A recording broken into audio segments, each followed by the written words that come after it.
What is a resistor? Electronic DIY for kids. Hello and welcome to our electronic DIY series for kids. Today, we are going to learn about a very important component in electronics, the resistor. But first, let's talk about electricity. Electricity is a flow of tiny particles called electrons that can power all sorts of things, like our phones, computers, and even the lights in our homes.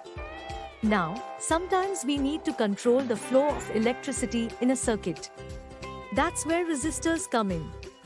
A resistor is a special device that resists or slows down the flow of electricity.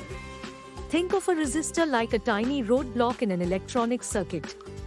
Just like a roadblock on a highway can slow down the flow of traffic, a resistor can slow down the flow of electricity. Resistors are usually small, cylinder-shaped components with colored bands on them.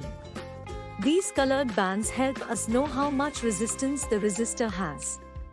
Different colors mean different resistance values. So, why do we need resistors in electronics? Well, resistors help us control the amount of electricity flowing through a circuit. This is important because too much electricity can cause problems or even damage components. That's it for today's lesson on resistors. We hope you learned something new and are excited to try out your own electronic DIY projects. Don't forget to check out our kits to get started.